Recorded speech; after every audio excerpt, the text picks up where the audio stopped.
tiga. Indonesia tanah airku, tanah tumpah darahku. Di sanalah aku berdiri, jadi pandu ibuku. Indonesia kebangsaanku, bangsa dan tanah airku. Marilah kita berseru, Indonesia bersatu. Hiduplah tanahku, hiduplah negeriku, bangsaku, rakyatku semuanya.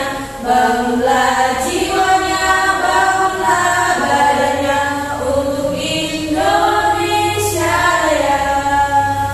Indonesia Raya, merdeka, merdeka, tanahku, negeriku yang ku cinta.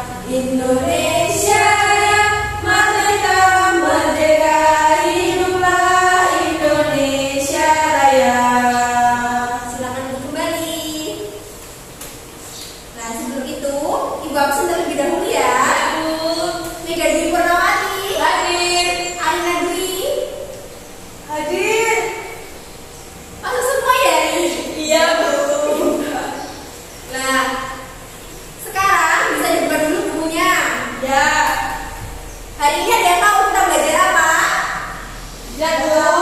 Kita belajar tema 6, subtema 2, pembelajaran 1. Nah, kita belajar ini supaya nanti kita bisa menganalisis isi dan amanat puisi, baik secara lisan maupun tertulis. Selanjutnya, kita juga bisa membuat puisi secara pribadi. Setelah itu, kita juga bisa menganalisis tentang bau hidup hewan yang ada di sekitar kita. Selanjutnya, kita juga bisa membuat gambar dari bau hidup hewan tersebut. Ibu mulai ya? Ya, Bu. Nah, apakah yang kalian ketahui tentang puisi? Ada yang tahu? Karya sastra, Bu. Ya. Nah, dapatkah kalian buat puisi? Bisa. Pintar. Nah, sekarang ini adalah pengertian puisi. Puisi sendiri merupakan bentuk karya sastra yang memiliki aturan irama, rima, dan penyusunan bait serta baris dengan pemilihan kata yang cermat. Nah, puisi ini memiliki dua unsur, yaitu unsur fisik dan juga batin. Unsur fisiknya yaitu tipografi, diksi, imaji, rima, dan gaya bahasa. Selanjutnya, struktur batinnya meliputi tema, rasa, nada, isi, dan juga amanat. Tapi untuk kali ini kita hanya akan fokus pada salah satunya, yaitu tentang amanat.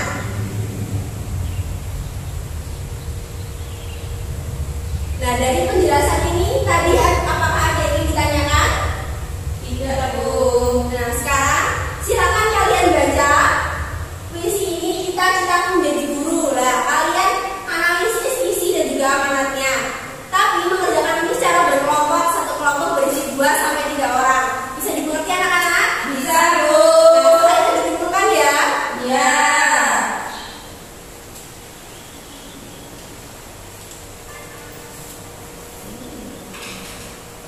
Sudah selesai semua? Sudah. Nah, setelah mengisi tadi tentang isi dan amanat puisi, Ibu akan membagikan LKPD. Nah, ini dikerjakan secara mandiri ya. Bisa dilihat dulu. Yang pertama, kalian harus menyiapkan alat tulis terlebih dahulu. Selanjutnya, kalian harus membuat puisi hasil karya pribadi tentang cita-cita di masa depan. Kalian semua pasti punya cita-cita kan? Iya. Silakan cita-cita kalian dibuat menjadi sebuah puisi yang bagus. Nanti dipresentasikan di depan kelas satu persatu ya. Iya, Bu. Silakan mengerjakan, waktunya 15 menit. Apakah ada yang kesulitan? Bisa semua? Bisa. Loh, pinter-pinter semua bisa bikin puisi.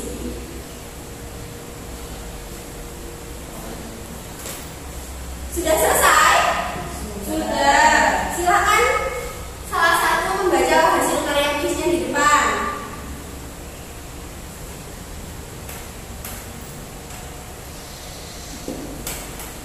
Saya, Bu. Ya, silakan. Dokter hebat. cita-citaku menjadi dokter, bukan dokter yang biasa. Aku ingin jadi dokter hebat yang membantu pada sesama. Sudah, Bu? Keren, pintar. Beri tepuk tangannya anak-anak. Kembali. Nah, tadi salah satu teman kalian, Beda Dwi, sudah mempresentasikan tentang hasil puisi dari cita-citanya tersebut. Puisinya bagus. Nah, setelah kita belajar tentang puisi, apakah ada yang ingin ditanyakan anak-anak? Tidak. Nah, sekarang kita akan beralih ke pelajaran selanjutnya. Ada yang tahu pelajaran apa? Pelajaran nggak tahu. Nggak tahu. Nah, selanjutnya kita akan belajar tentang daur hidup hewan. Nah, gambar apakah ini? Bisa dilihat? Ikan. Lebih jelasnya apa? Perkembangbiakan ikan, pertumbuhan ikan. Lebih jelasnya yaitu siklus hidup ikan. Nah, apakah itu daur hidup hewan? Ada yang tahu? Tidak. Apakah semua hewan mengalami daur hidup? Iya. Nah, sekarang daur hidup hewan dibagi jadi berapa? 2. Yaitu Metamorfosis. tanpa metamorfosis. Nah, ini pengertian daur hidup. Daur hidup hewan adalah tahapan pertumbuhan dari hewan kecil sampai dewasa. Pada daur hidupnya, hewan ada yang mengalami perubahan bentuk dan juga ada yang tidak. Yang tidak mengalami disebut dengan ametamorfosis, tapi yang mengalami perubahan bentuk disebut mengalami metamorfosis. Nah, ini adalah hewan ametamorfosis. Hewan ametamorfosis ini jadi mulai dari lahir sampai dewasa itu tidak mengalami perubahan bentuk, hanya saja mengalami perubahan ukuran dari kecil menjadi lebih besar. Nah, contoh dari hewan ametamorfosis yaitu apa anak-anak? Ayam. Selain itu, kucing. Betul. Jadi dua hewan itu tidak mengalami perubahan bentuk yang spesifik, hanya saja mengalami perubahan ukuran. Nah, ini adalah gambar hewan metamorfosis. Jadi mulai dari telur menetas menjadi itik, setelah itu berubah menjadi ayam dewasa. Setelah itu metamorfosis. Nah, metamorfosis ini adalah hewan yang mengalami perubahan bentuk di dalam hidupnya. Dibagi menjadi 2, yaitu apa dan apa? Metamorfosis sempurna dan tidak Nah, pintar. Nah, yang pertama kita bahas yaitu metamorfosis sempurna. Adalah proses pada hewan yang mengalami perubahan berbeda setiap fase tubuhnya. Ini melewati 4 fase. Yang pertama itu telur, larva, yang ketiga pupa, selanjutnya dewasa. Contohnya apa anak-anak? kupu-kupu. Nah, terus Lalat. pintar. Nah, ini adalah gambar dari metamorfosis sempurna. Melewati 4 fase, betul ya? Mulai dari telur, larva, pupa menjadi dewasa. Selanjutnya itu metamorfosis tidak sempurna adalah proses dalam hidup hewan yang menyebabkan bentuk tubuh hewan tersebut saat lahir akan menetas tidak mengalami perubahan yang besar saat dibentuk dewasa. Ini melewati 3 fase. Yang pertama itu telur, nimfa dan juga dewasa. Contohnya apa? Kecoa dan belalai. Pintar. Selanjutnya ini ada gambar dari metamorfosis tidak sempurna. Nah, betul tadi dimulai dari telur, selanjutnya menjadi nimfa dan juga dewasa. Ini hanya mengalami perubahan ukuran saja. Bisa dimengerti anak-anak? Bisa, Bu. Apakah ada yang kurang jelas dari penjelasan Ibu? Tidak. Pintar. Selanjutnya mari kita berdiskusi. Ada 2 gambar. Yang pertama daur hidup Kupu-kupu dan kecoa. perbedaannya apa? Kalau kupu-kupu metamorfosis sempurna, Yang satunya tidak sempurna. Baik, sekarang Ibu akan membagikan gambar kerja peserta didik ini dikerjakan secara berkelompok ya. Iya, Bu. Nah, bisa dibaca untuk petunjuknya. Setelah kalian berkelompok, kalian harus menyiapkan alat tulis dan menganalisis hewan yang ada di sekitar kalian.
Dari dua pembelajaran hari ini, apakah ada yang ditanyakan anak-anak? Tidak, Bu. Mengerti semua? Mengerti. Nah, apakah ada yang membantu ibu membuat kesimpulan? Nah, yang pertama, puisi tadi ada yang tahu? Karya seni yang memiliki dua unsur, yaitu unsur batin dan juga fisik. Nah, tadi sudah bisa membuat puisi semua kan? Nah, terus selanjutnya tadi kita belajar tentang bau hidup hewan. Bau hidup hewan dibagi menjadi dua, metamorfosis dan ametamorfosis. Selanjutnya metamorfosis sendiri dibagi menjadi dua, yaitu sempurna dan juga sempurna. Sempurna melewati berapa fase? 4. Sempurna? 3. Nah, sekarang ibu tanya, kalau metamorfosis sempurna contohnya apa Mega? Kalau tidak sempurna? Pintar. Sudah dimengerti semua ya anak-anak? Sudah. Alhamdulillah. Nah, itu tadi beberapa penjelasan materi dari ibu. Sebelum kita mengakhiri pembelajaran hari ini, silakan kalau ada sampah di sekitarnya bisa diambil dan dibuang ke depan ya. Ya, Bu. Sudah rapi semua? Sudah. Nah, sekarang kakak silakan dipimpin berdoa untuk pulang. Silakan Mega. Ibu siap nggak? Doa mulai. Berdoa selesai. Alhamdulillah. Baik, ibu tutup pelajaran hari ini. Wassalamualaikum warahmatullahi